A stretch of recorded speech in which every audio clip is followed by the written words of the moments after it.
Ahoj Laci, ďakujeme, že si prijal naše pozvanie na náš rozhovor. Mohol by si sa prosím na začiatok tak v krátkosti predstaviť, možno pre tých, ktorí ťa nepoznajú? Ahoj, ďakujem za pozvanie.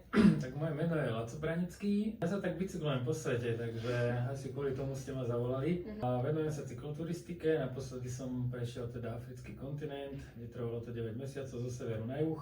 No, moja prvá otázka je, že kto ťa priviedol k tomu bicyklovaniu a kto ťa tak najviac podporoval? Priviedol ma k tomu Starky, ešte keď som bol decko, lebo on ma vlastne bral na také výlety po okolí Levíc, ešte na také pomocnej sedačke, potom som za ním brázdil na takom menšom bicykli. No a tam niekde vznikol taký ten môj životný štýl, alebo taký ten zvyk, že pravidelne chodiť na bicykli. A mohol by si nám prezradiť, že v ktorej časti Levíc si vyrastal? Vyrastal som na Vinohradoch. A máš nejakú obľúbenú trasu alebo miesto v Leviciach alebo okolo Levíc?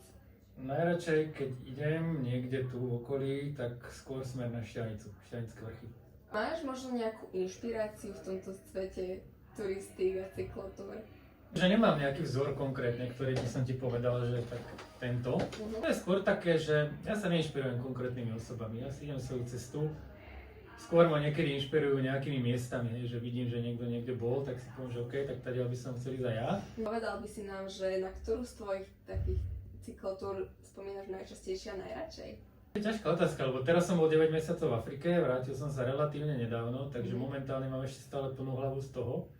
Ešte som sa stále akože mentálne úplne nevrátil. Rád spomínam napríklad aj, čo som bol úplne na prvej takej túre, to boli iba 4 dní a to som šiel do Lublane v Slovensku. Wow. Ale to bolo len akože z dnešného pohľadu už len také nič, vieš, ale bola to prvotina. Povedal by si nám niečo ešte o tej Afrike, keď si tam bol 9 mesiacov, ešte to bolo veľa zážitkov.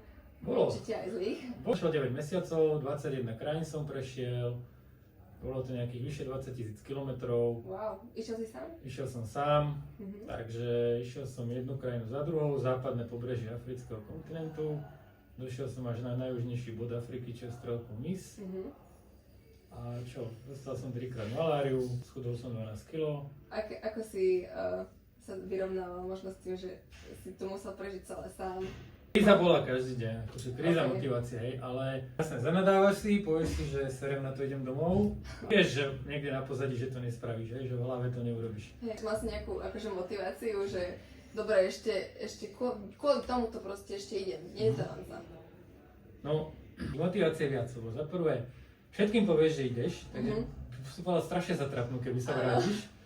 Jedna motivácia. Druhá motivácia, že keď sa vrátiš, tak pôjdeš zase len akože do bežnej rutiny, že robota a tak ďalej. A ty vieš, že to budeš ľutovať, keď sa vrátiš, lebo už sa na takú cestu nevybereš. Nie si napríklad, že tak jediný Slovák, ktorý prešiel Afriku na bicykli. Dvaja, no tak to si píšeš aj taký blog. áno. A čo ťa k tomu viedlo, že založiť si niečo také? Ja som si najprv písal tie blogy sám pre seba, že nech si to nejakým spôsobom zapamätám. To som to zverejňoval na rôznych portáloch, cyklistických, väčšinou cestovateľských, ale tam mi zase nevyhovovalo to, že také organizačné veci, vieš, že niektorý článok, že sa s tým vyhráš sa s tým a oni ti to zverejňa, ja neviem, na Silvestra o 17. Čiže ti to nikto nečíta, vieš, máš to pokope, vieš, lebo potom sa ťa ľudia pýtajú, že a máš to niekde spísané a ty im pošleš 40 odkazov, tak takto im proste dám jeden web a všetko. Ja si to čítala, akože je to veľmi zaujímavé. Díky.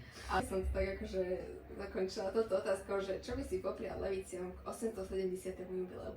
My sa dožili 900-ky, takže to ešte krajšie jubileum. By sa nám to tu podarilo zachovať v takom peknom prostredí, že vieš prechádzať cez hranice, nikto ťa neotravuje, nemusíš riešiť víza. Proste fakt, že my sme si tu akože úplne to máme zariadené. A toto treba proste si udržať. Áno. Super, ďakujem za rozhovor. Ďakujem tiež.